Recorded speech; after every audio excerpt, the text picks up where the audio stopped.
En esta presentación vamos a tratar la capa límite. Vamos a ver el concepto de la capa límite, qué es, dónde aparece, cómo calcular parámetros relevantes como el campo de velocidades en el interior de la capa límite, el esfuerzo viscoso o rozamiento, flujo de calor o flujo de especies químicas.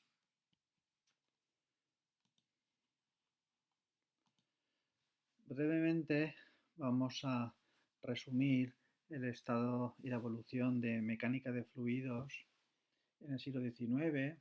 Entonces, a principios había dos tipos de soluciones analíticas, que eran dos aproximaciones.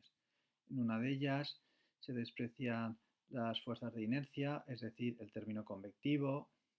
En el segundo tipo de modelos se desprecian las fuerzas viscosas, es decir, estamos hablando de modelos de flujos ideales que están representados por las ecuaciones de Euler. Al mismo tiempo, en el campo de la hidráulica se desarrollaban numerosos experimentos en los laboratorios, donde se sumergían cuerpos en corrientes de líquidos o de aire y se medían variables relevantes como pues, la fuerza de arrastre. También se utilizaban estos laboratorios para estudiar el comportamiento de barcos, etc. No fue hasta finales del siglo XIX hasta cuando se unieron estos dos modelos en una sola ecuación, que son las ecuaciones de Navier-Stokes. Pero como muy bien sabéis, estas ecuaciones son muy difíciles de resolver. Entonces, a pesar de todo esto, había una gran contradicción entre los resultados de los ensayos experimentales y los resultados de estos modelos matemáticos cuando se calculaban o se medían fuerzas de arrastre de cuerpos sumergidos en fluidos de baja viscosidad. Se iba al laboratorio y se constataba de que efectivamente un cuerpo en el seno de una corriente era sometido a una fuerza de arrastre-rozamiento, mientras que el modelo matemático de las ecuaciones de Euler fallaba. Esta contradicción fue resuelta a principios del siglo XX, en particular en 1904, por Prandtl. Ese trabajo fue presentado en Heidelberg y Prandtl descubrió que es que, si bien lejos de estos cuerpos el modelo de flujo ideal era correcto, existía una zona muy pequeña, muy estrecha, cerca de estos cuerpos sumergidos, donde, donde se producía el rozamiento y los esfuerzos viscosos no se podían despreciar. Por lo tanto, la capa límite es esa zona de flujo pues, muy estrecha, que aunque la viscosidad del fluido sea pequeña, los términos viscosos no se pueden despreciar porque hay unas derivadas muy importantes de la velocidad. Entonces, en resumen, dentro de la capa límite, las fuerzas viscosas son del orden de las fuerzas de inercia. Ambas son importantes. Aquí tenéis los resultados del estudio experimental del campo de velocidad alrededor de una placa plana como tenéis aquí. Se trata de una placa plana afilada. Las líneas blancas son trazas de partículas cuya longitud es proporcional al campo de velocidades. Entonces veis que lejos de la placa las líneas son largas porque la velocidad del flujo es alta, mientras que cerca de las paredes veis que las líneas son cortas, más cortas cuanto más nos acercamos a la pared hasta que parecen puntitos. O sea que cerca de la pared tenemos unas velocidades muy pequeñas. La línea roja discontinua representaría el borde de la capa límite. Podéis ver que es estrecha comparada con la longitud de la placa. Bueno, hemos hablado de la capa límite viscosa, en la que el término viscoso y por lo tanto el transporte molecular de cantidad de movimiento no se puede despreciar y es del orden de la convección de cantidad de movimiento, ¿no? O sea que la capa límite para la velocidad se llama capa límite viscosa. Resulta que cada cantidad relevante de la solución de flujos de fluido dispone de su espesor de capa límite. Para el campo de temperaturas vamos a tener una capa límite térmica, donde a su vez pues, ocurre lo mismo que para la viscosa, transporte molecular de calor. La difusividad térmica es del mismo orden que la convección de calor y para la capa límite másica el transporte molecular de cada especie química o la difusividad de cada especie química es del mismo orden que el transporte por convección. O sea, bueno, ahora vamos a seguir los pasos de Prandtl a la hora de deducir las ecuaciones de capa límite. La hipótesis básica la tenéis aquí, es que el espesor de la capa límite es mucho más pequeño que la escala horizontal.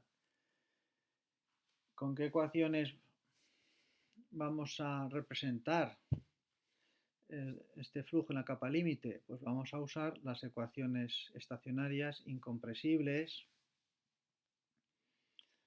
con difusividad constante, que se componen de la ecuación de continuidad que tenéis aquí, ecuación de cantidad de movimiento en el eje X y ecuación de cantidad de movimiento en el eje Y. Y esta es nuestra geometría de estudio. Aquí el rayado representa la placa. Entonces colocamos el eje X orientado con la placa, que tiene una longitud L. El eje Y es perpendicular a la placa y colocamos el origen de coordenadas en el origen de la placa. Podéis ver el espesor de la capa límite delta, que está representada por esta línea roja. Fuera de la capa límite vemos que la velocidad es uniforme, por lo tanto el flujo se comporta como un flujo ideal y que el cambio de la velocidad desde la velocidad de la pared a la velocidad exterior se produce de forma rápida dentro de la capa límite. Ahora, para estudiar qué ocurre en la capa límite, vamos a hacer un estudio de tamaños de los elementos de estas ecuaciones. Este tipo de estudio se llama de órdenes de magnitud y no es algo exacto, es algo aproximado. Entonces vamos a representar el tamaño característico de la velocidad horizontal por la letra U y el tamaño característico de la velocidad vertical V, que podría ser el tamaño de la velocidad vertical aquí en el exterior de la capa límite. Entonces, ¿qué era una derivada? Pues la derivada era la variación del numerador dividido por la variación del denominador. Entonces vemos que la velocidad vertical pasa de 0 en la placa a v en este punto, v, de forma que la derivada se puede aproximar como v menos 0 partido por la distancia es delta, que tenemos aquí. Bueno, ¿y cuál sería el tamaño de esta derivada? Pues de forma análoga, variación de velocidad horizontal. Entonces la velocidad horizontal pasa de u0, que es esta velocidad que tenemos aquí, de 0 a u. O sea que la variación de la velocidad horizontal es u. ¿En qué distancia? Delta. Bueno, pues así sucesivamente podemos hacer el estudio de todos los términos que tenemos. Este y este. Cosas relevantes que se pueden observar. Pues fijaros que de la ecuación de cantidad de movimiento hay dos sumandos, por lo tanto los dos tienen que tener el mismo tamaño.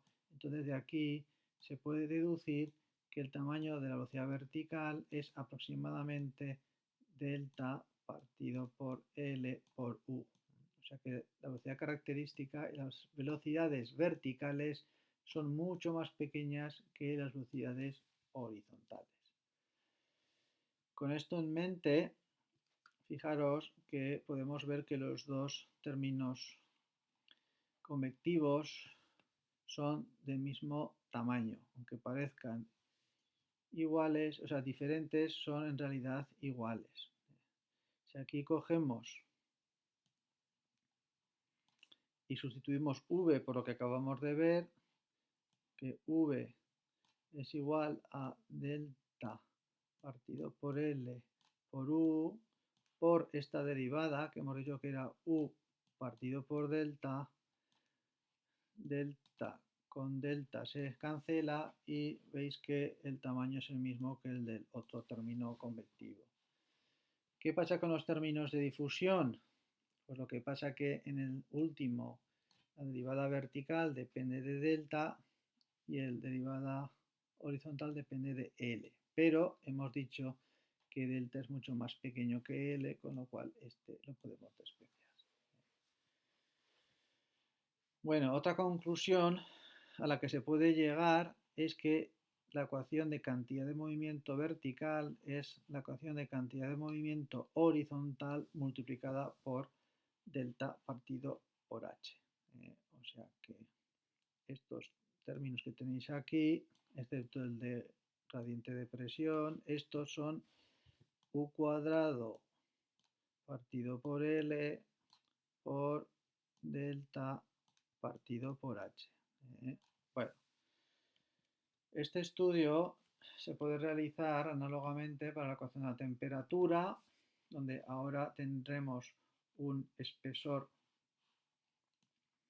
de capa límite delta sub t,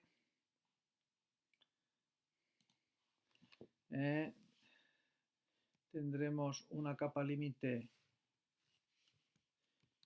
másica con espesor delta sub i, hacemos el estudio correspondiente de órdenes de magnitud y llegaremos a la conclusión de que estas derivadas horizontales son mucho menores que las derivadas verticales. En resumidas cuentas, esto es el resumen de lo que hemos ido hablando. Quitamos los términos viscosos en dirección X, derivadas horizontales, los términos viscosos, y estas las ecuaciones de capa límite, donde hemos podido simplificar el término difusivo con derivadas horizontales. La ecuación de cantidad de movimiento vertical se reduce a que la presión es constante vertical en la vertical. Ecuación de capa límite térmica y ecuación de capa límite básica. Bueno, aunque las ecuaciones se han simplificado algo, son bastante difíciles de resolver. Y la primera solución se le debe a Blasius, que lo resolvió para la capa límite viscosa, en el caso en el que el gradiente de presiones sea cero.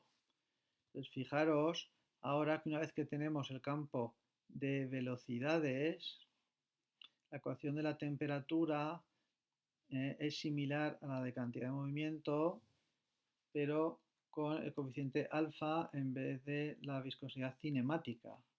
Y la ecuación de especies químicas también es similar a la ecuación de cantidad de movimiento, pero ahora la incógnita es la concentración de especies químicas y el coeficiente de difusividad es la difusividad másica. Bueno, entonces, ¿qué os vamos a pedir en este tipo de problemas? Pues os vamos a pedir que usando el resultado de Blasius seáis capaces de calcular componentes de velocidad U y V dentro de la capa límite, que seáis capaces de calcular delta a partir de las correlaciones que os vamos a dar, el esfuerzo cortante o rozamiento en un punto X y la fuerza total en una parte de la placa, que es la integral del esfuerzo viscoso. Análogamente, para la capa límite térmica os vamos a pedir calcular el espesor delta sub t, flujo de calor en un punto, o la potencia intercambiada en una placa, que es la integral del flujo de calor. Y finalmente, para la capa límite másica, lo mismo, espesor de capa límite másica, flujo de la especie química en la pared y todo el gasto intercambiado en una placa. Para lo cual os vamos a aportar las correlaciones y resultados que tenéis en este formulario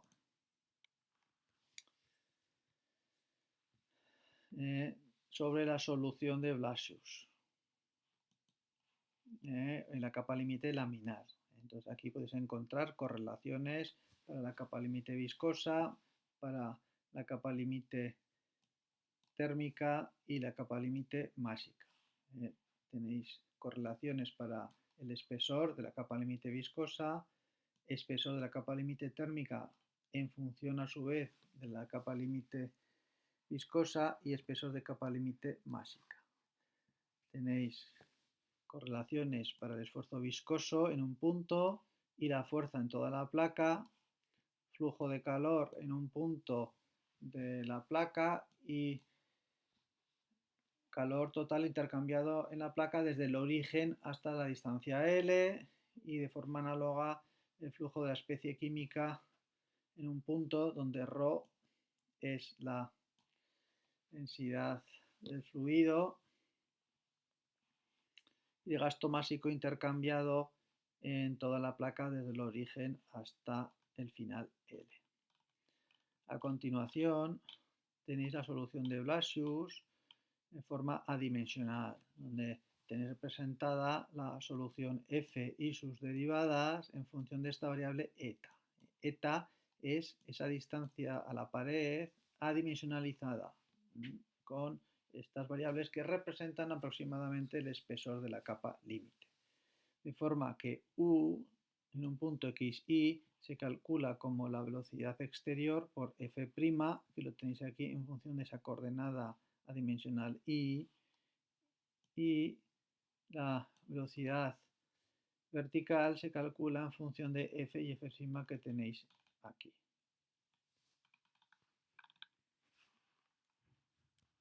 Bueno, pues eso es todo y con esto terminamos